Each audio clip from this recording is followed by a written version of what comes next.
Pabuhat ka ba sa research nyo? Paano masabi? Wala ka bang nakakabag sa grupo mo? Ba't ako matatakot?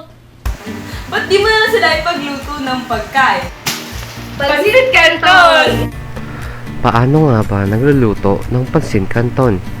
Una, lagyan ng tubig ang kaldero. Sunod ay buksan ang kalan.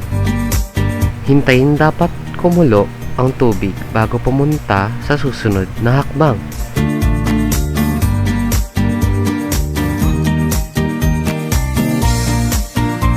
Buksan mo ang Lucky Me Pancit Canton.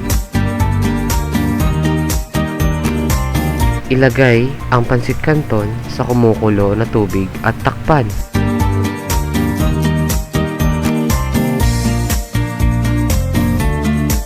Haluin ng kaunti hanggang lumambot sa inyong kagustuhan.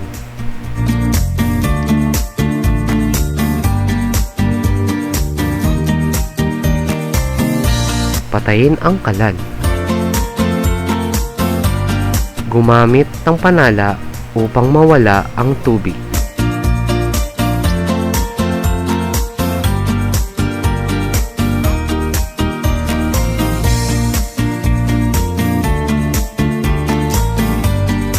Saka pa lang lagyan ng pampalasa.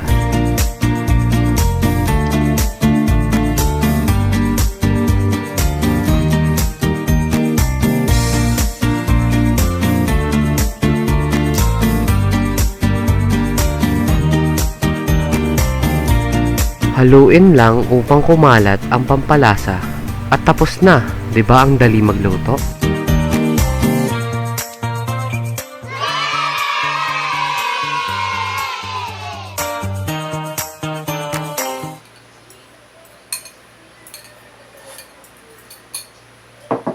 Grabe. Napakasarap ng Pancit Canton. Ang laki ng natulong nila.